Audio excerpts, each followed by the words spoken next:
Hello student, कैसे हैं आप सभी लोग। आप सभी लोगों का बहुत बहुत स्वागत है मेरे चैनल पे। मैं अमरीश कुमार सिंह एक नई वीडियो लेकर के हाजिर हूँ आपके सामने। और इस वीडियो में हम लोग बात करेंगे 11th के फिजिक्स की। How to read 11th physics की सीरीज के क्रम में आज जो चैप्टर हम लेकर के आए हैं डियर स्टूडेंट, वो चैप्टर है system of particles and rotational motions. तो इस वीडियो में हम लोग बात करेंगे कि यह chapter system of particles and rotational motions को हम कैसे पढ़ें। तो चलिए इस वीडियो को शुरू करते हैं। How to read 11th physics के सीरीज के क्रम में आज जो चैप्टर हम लेकर के आए हैं स्टूडेंट, वो चैप्टर है system of particles and rotational motion. तो हम इस वीडियो में बात करेंगे डियर स्टूडेंट कि इस चैप्टर को हम कैसे पढ़ें ताकि ये चैप्टर हमें समझना आसान हो जाए, पढ़ना आसान हो जाए और इसकी थीम समझनी आसान हो जाए। ये चैप्टर केवल और केवल सिस्टम ऑफ पार्टिकल्स से ही रिलेटेड है।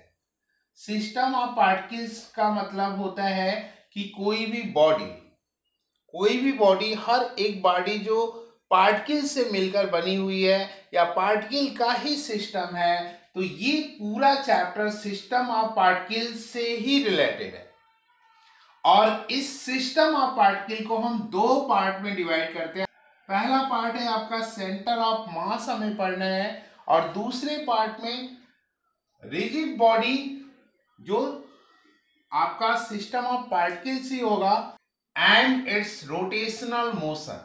तो हम पहले पार्ट में सिस्टम ऑफ पार्टिकल का सेंटर ऑफ मास पढ़ेंगे, दूसरे पार्ट में हम सिस्टम ऑफ पार्टिकल्स में रिजिड बॉडी को पढ़ेंगे एंड इट्स रोटेशनल मोशन पढ़ेंगे। तो चलिए डियर स्टूडेंट, हम पहले पार्ट को देखते हैं कि पहले पार्ट में सेंटर ऑफ मास में हमें क्या क्या पढ़ना है। सबसे पहले हम डेफिनेशंस पढ़ेंगे, फिर formula of its position vector पढ़ेंगे for system of N particles पढ़ेंगे, फिर motion of centre of mass पढ़ेंगे, फिर centre of mass of different bodies पढ़ेंगे। इस तरह से हम पहले पार्ट को अगर पढ़ेंगे तो पहला पार्ट हमें पढ़ना आसान होगा, समझना आसान होगा।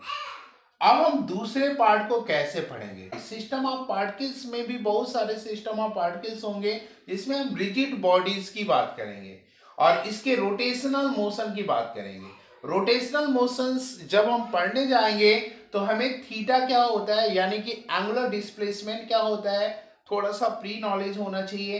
एंगुलर वेलोसिटी क्या होती है, एंगुलर एक्सेलरेशन क्या होता है, ये थोड़ा प्री नॉलेज हमारा होना चाहिए। इस पार्ट को हम 4 पार्ट में डिवाइड करके इस चैप्टर में पढ़ेंगे।